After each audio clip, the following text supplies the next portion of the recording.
નમસ્કાર, આપ જોઈ રહ્યા છો PR24 ક્રાઇમ એલર્ટ ન્યૂઝ.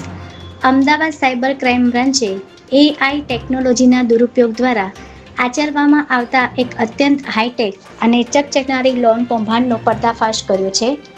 આ ગેંગ ડીપ ફેક વિડીયોની મદદથી નાગરિકોના આધાર કાર્ડમાં રહેલા બાયોમેટ્રિક્સની ચકાસણી વગર જ રજિસ્ટર્ડ મોબાઈલ નંબર બદલી નાખતી હતી અને ત્યારબાદ જે તે વ્યક્તિના નામે બેંકમાં ખાતા ખોલાવી નાની રકમની લોન મેળવી છેતરપિંડી આચરતી હતી. પ્રાપ્ત માહિતી અનુસાર અમદાવાદના એક વેપારીના આધાર કાર્ડ સાથે લિંક મોબાઈલ નંબર બદલી દેવામાં આવ્યો હતો, જેના આધારે તપાસ કરવામાં આવતા તેમના ડોક્યુમેન્ટ્સના આધારે 3 અલગ અલગ બેંકમાં એકાઉન્ટ ખોલવાનો પ્રયાસ કરવામાં આવ્યો હોવાનું સામે આવ્યું છે.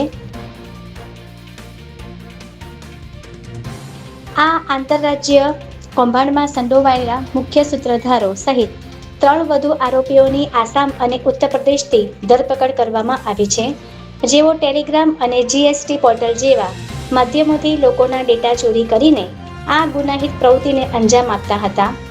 આરોપીઓ માસ્ટર ઇન્ડિયા જેવી વેબસાઇટનો ઉપયોગ કરી લોકોના નામ પરથી GST અને પેન કાર્ડની વિગતો મેળવતા હતા અને આ વિગતોના આધારે તેઓ વ્યક્તિનો સિવિલ સ્કોર ચકાસી આધાર કાર્ડ નંબર મેળવી લેતા હતા. ત્યારે સાયબર ક્રાઇમ બ્રાન્ચ દ્વારા કૃષ્ણા પ્રજાપતિને ઉત્તર પ્રદેશના કુશીનગરથી, જ્યારે કાજીમુદ્દીન અને રબુલ હુસૈનને આસામમાંથી ઝડપી લેવામાં આવ્યા હતા. જય હિન્દ, જય ભારત.